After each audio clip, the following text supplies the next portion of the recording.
CO2 mon amour sur France Inter. Et oui, Joël de René avec nous. Bonjour Joël de René. Bonjour. Alors Joël de René, donc vous faites partie de cette génération, on va dire des tontons surfeurs, hein. Donc vous avez toujours aimé donc les vagues. Et puis là vous sortez donc un nouvel ouvrage aux éditions des Liens qui libèrent, qui s'appelle Je cherche à comprendre. Alors petit hommage quand même aussi à Monod, à Jacques Monod, qui fut bien sûr votre maître et prix Nobel. Et je dirais que dans ce livre, alors qui n'est pas simplement que de l'écologie, loin de là, hein, mais vous êtes toujours dans cette idée comment survivre à la complexité en fait du monde, à son accélération, et d'essayer quand même d'avoir une maîtrise sur sa vie sans forcément dépouiller celle de son voisin. Ça, c'est toujours un fil conducteur chez vous. Exactement. D'après le titre, je cherche à comprendre en fait les dangers qui guettent l'humanité, oui, et surtout quelles sont les solutions pour les éviter. Des dangers qui naissent notamment de la manipulation des codes par l'homme, le code génétique, par la prise en main de l'évolution humaine, le code source des ordinateurs avec la création de l'intelligence artificielle. Donc, intelligence artificielle et biologie sont des dangers qui nous guettent et j'essaye de montrer dans ce livre comment on peut s'en sortir par des voies alternatives. Et alors, vous en appelez aussi, donc, je veux dire, à la libido dominandi de Machiavel. C'est-à-dire que, non, mais qu'est-ce qu'il y a derrière tout ça? Ça veut dire qu'en fait, il y a une concentration quand même au-dessus de nous, merveilleuse. Vous appelez aussi, vous parlez donc des entreprises États que nous connaissons, donc à savoir Google, Apple, Facebook, Amazon, on peut rajouter Microsoft, Alibaba, Netflix, j'en passe des meilleurs, Uber, Tesla, enfin voilà. Mais c'est là que ça se passe aujourd'hui, c'est peut-être eux aussi qui vont décider de notre sort de demain, ou... Ce qui se passe surtout, c'est la poursuite du pouvoir pyramidal traditionnel des entreprises et de la politique, du haut vers le bas, alors qu'on voit naître un pouvoir latéral, notamment avec les nouvelles générations, grâce aux réseaux sociaux, grâce à la communication, au partage. Et les monopoles numériques dont on parle en abrégé, GAFA, Google, Apple, Facebook, Amazon, sont en train d'utiliser à leur profit la valeur ajoutée qu'on crée chez eux. On crée du big data chez eux, en cherchant quelque chose sur Google, en achetant un bouquin sur Amazon ou un produit. Et ce big data, ils s'en servent pour le revendre à d'autres et en fait nous faire un profilage de plus en plus précis.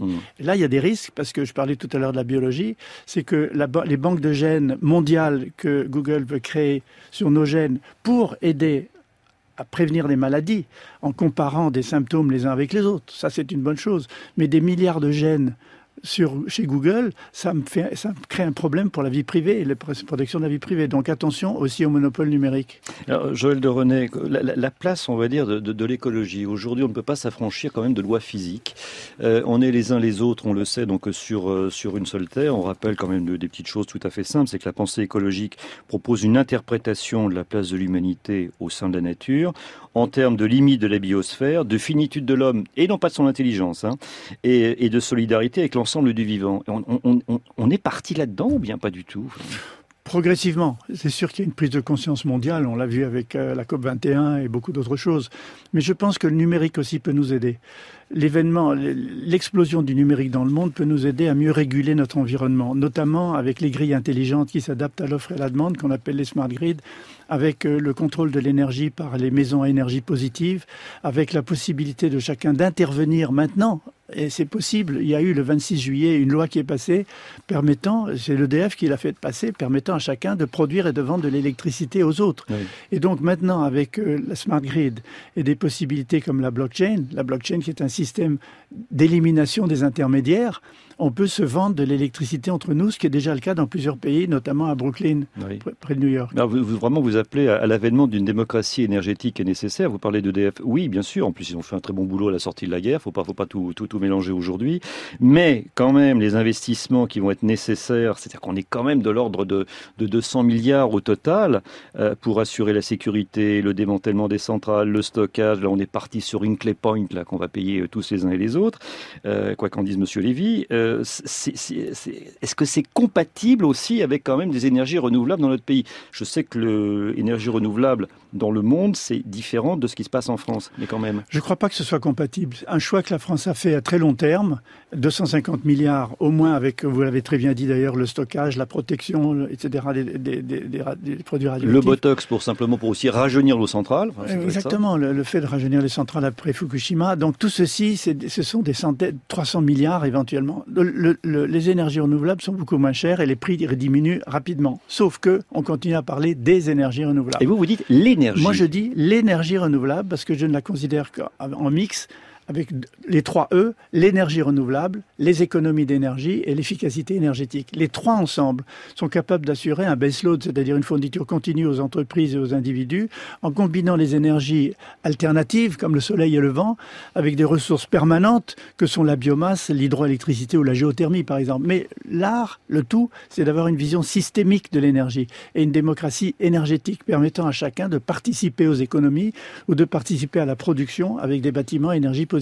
Or, pour le moment, en France en tout cas, on n'est pas du tout sur cette ligne-là. On est sur une ligne de filières que l'on compare les unes aux autres en pensant que telle filière est meilleure que telle autre, alors que moi, avec mon concept, et d'autres, je ne suis pas le seul, de l'énergie renouvelables et pas des énergies renouvelables, je pense qu'on a présent en tête constamment une approche systémique, c'est-à-dire le mix et la distribution par une grille intelligente qui s'adapte à l'offre et à la demande, qu'on appelle en anglais une smart grid. Mais si on le traduit aussi pour l'être humain, on va dire que c'est une approche holistique aujourd'hui qui est quand même plus intéressante. Enfin, il faut penser de cette manière-là aussi le monde aujourd'hui.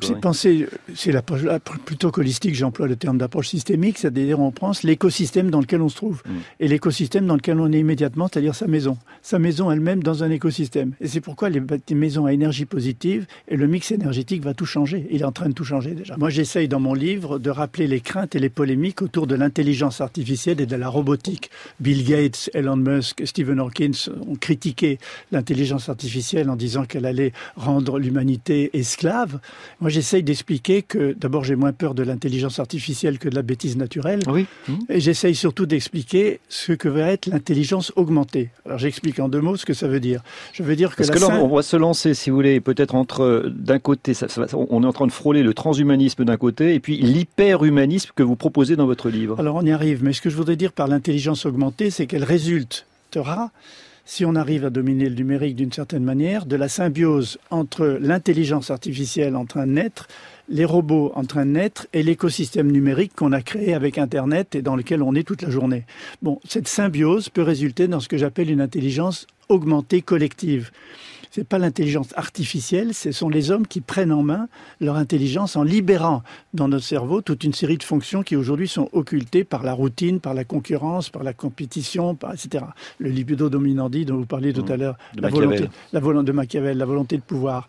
Donc j'essaye d'expliquer comment on peut s'en sortir grâce à la capacité de partager, à la capacité de mettre ensemble une intelligence qui conduit à une forme qui n'est pas un transhumanisme que je critique. Je trouve que le transhumanisme, il est à la fois élitiste, égoïste et narcissique. Il ne reste plus grand-chose, mais redonnez-nous une définition, s'il vous plaît, du transhumanisme pour arriver après donc, à ce que vous souhaitez, donc l'hyperhumanisme qui est différent. Alors j'explique, le transhumanisme, c'est une idéologie que je critique, qui consiste à dire que l'homme peut être immortel par la transplantation dans son cerveau de puces électroniques, par les cellules embryonnaires pour remplacer des organes au fur et à mesure qui sont déficients. Et donc, comme un avion qu'on répare tout le temps dès qu'il y a dans la maintenance quelque chose qui ne va pas, le corps humain sera maintenu de telle sorte qu'il durera le plus longtemps possible. Or, je trouve ça, comme je l'ai dit, élitiste, égoïste, narcissique. Moi, je me concentre avec beaucoup d'autres sur la collectivité organisée, sur les réseaux et l'émergence de l'intelligence augmentée. D'où l'évolution vers ce que j'appelle l'hyperhumanisme et pas le transhumanisme que je décris beaucoup donc dans mon livre. L'hyperhumanisme, c'est quoi? C'est être encore plus humain. C'est-à-dire toutes les valeurs humaines de l'émotion, de la création, de l'art, de la solidarité, de l'amour, de la générosité, du partage, qui aujourd'hui sont occultées par la routine, par la concurrence, par la compétition, par la difficulté à vivre dans le monde complexe et compliqué d'aujourd'hui, pourraient, je dis pourraient parce que c'est possible, je ne dis pas que ce sera certain, pourraient être remplacé par la capacité d'être ensemble plus humains. Oui. D'où l'hyperhumanisme que le transhumanisme. C'est pratiquement, enfin, je ne parle pas de révolution, mais peut-être en tout cas d'une évolution psychique quand même assez importante, parce qu'on a quand même lobotomisé quand même beaucoup de personnes, enfin les uns et les autres, on s'est tous fait plus ou moins avoir par cette société, mais beaucoup de gens résistent à cela, donc en matière écologique, en matière sociale, et on voit justement plein de choses émerger qui sont très intéressantes. On résiste parce que ce sont d'abord les mentalités, les structures organisées de pouvoir personnel et de pouvoir pyramidal. Oui. Ce qui résiste le plus, c'est le pouvoir et les mentalités. Donc progressivement, avec les générations montantes, avec les réseaux sociaux, avec le partage de l'information, on est passé de la société de l'information à la société de la recommandation. Les gens se recommandent des trucs entre eux pour acheter des produits, pour aller lire des livres. Qu'est-ce que tu penses de ça? Donc cette société de la recommandation fait qu'il y a une génération montante qui est en train de changer les barrières pyramidales des structures politiques, industrielles et économiques dans lesquelles on est, pour aller vers des structures plus transversales, des structures de partage. Et je crois que ceci va aussi avec une forme de spiritualité montante. Et c'est pour ça que je retrouve un peu ce que disait Jean-Marie Pelt dans toutes ses œuvres, dont on a parlé tout à l'heure. C'est la relation entre science et spiritualité. Je pense que mon livre est né, en fait, des recherches que j'ai fait pour l'écrire, de la découverte de l'harmonie de la nature et de l'unité de la nature. J'étais tellement bouleversé par cette harmonie de la nature qu'avait vu Pythagore et beaucoup d'autres avant, Teilhard de Chardin et d'autres, cette harmonie de la nature et cette unité de la nature, que ça a été pour moi une sorte de révélation, pas au sens religieux du terme, une sorte de révélation et un émerveillement. Et je me suis dit, il faut que je communique ça à mes lecteurs. Je ne peux pas expliquer d'habitude comme vulgarisateur, j'emploie volontiers le terme, j'essaye toujours d'expliquer les choses. Là, je ne peux pas expliquer. C'est une force organisationnelle de la nature. Alors, vous l'avez senti quand? Parce qu'en fait, bon, on vous connaît depuis des années, vous avez été donc l'homme du numérique, vous avez perçu tous ces changements, ces évolutions de la société, mais est-ce que vous avez eu un déclic? Est-ce que ça a été le fait d'aller rouler sur des rouleaux en faisant du surf, parce que vous êtes immergé dans la nature, ou ça s'est passé progressivement chez vous? Ça s'est passé progressivement, mais je crois que ce que vous avez dit, d'être immergé dans la nature quand je fais du surf, dans l'écosystème, de penser à mes livres, de penser à la nature, qu'elle me donne, la relation entre le déterminisme et la liberté, le déterminisme d'une vague fabriquée par une tempête, mais ma liberté de surfer dessus, progressivement m'a fait naître en moi ce sentiment d'émerveillement, d'unité de la nature et d'harmonie de la nature. Et c'est ce que j'essaye de communiquer sans l'expliquer. Deux autres aussi qui m'ont beaucoup déterminé, c'est Hubert Reeves et Yves Coppens, avaient écrit un livre qui s'appelait La plus belle histoire du monde. Ils m'ont dit qu'ils croyaient en une grande puissance organisatrice de la nature, qu'on pourrait appeler le grand architecte de l'univers, par exemple. Mais moi, j'ai pas du tout une vision religieuse dessus. J'ai simplement une vision émerveillée, étonnée, que j'ai voulu livrer dans ce livre en disant, écoutez, je peux pas vous expliquer, mais lisez ça, regardez le nombre de Fibonacci, le nombre d'or, la manière dont les feuilles se construisent, la manière dont les coquillages se forment, la même forme que les spirales des galaxies. Regardez tout ça et essayez de partager cet émerveillement et déduisez-en ce que vous voudrez. Quand on regarde les taches de pelage des animaux, donc aux formes régulières, des coquillages, des plantes, en passant, on va dire, par les amibes sociales, la forme des galaxies, l'organisation même des villes, le point commun, c'est quoi? Le point commun, c'est une organisation grâce à des codes cachés qu'on est en train de commencer à découvrir.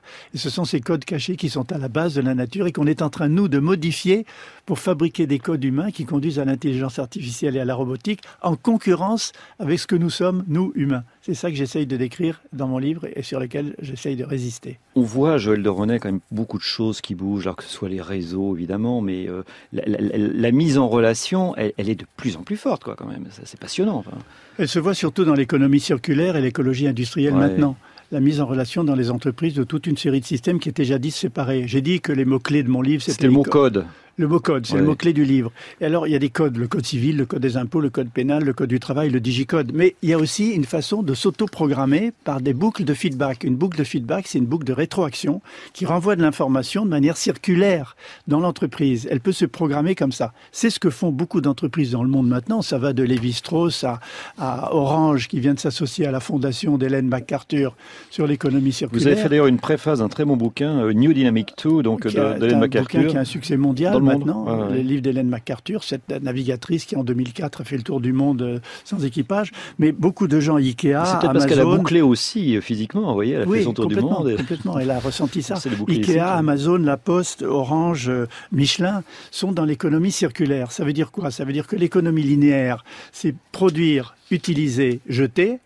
L'économie circulaire, c'est à tous les stades de la production, de l'utilisation et du recyclage, faire intervenir à la fois les consommateurs, mais aussi l'intérieur de l'entreprise pour maintenir, faire de l'éco-conception, c'est-à-dire penser à des produits qui, une fois démontés, vont être réutilisés en amont.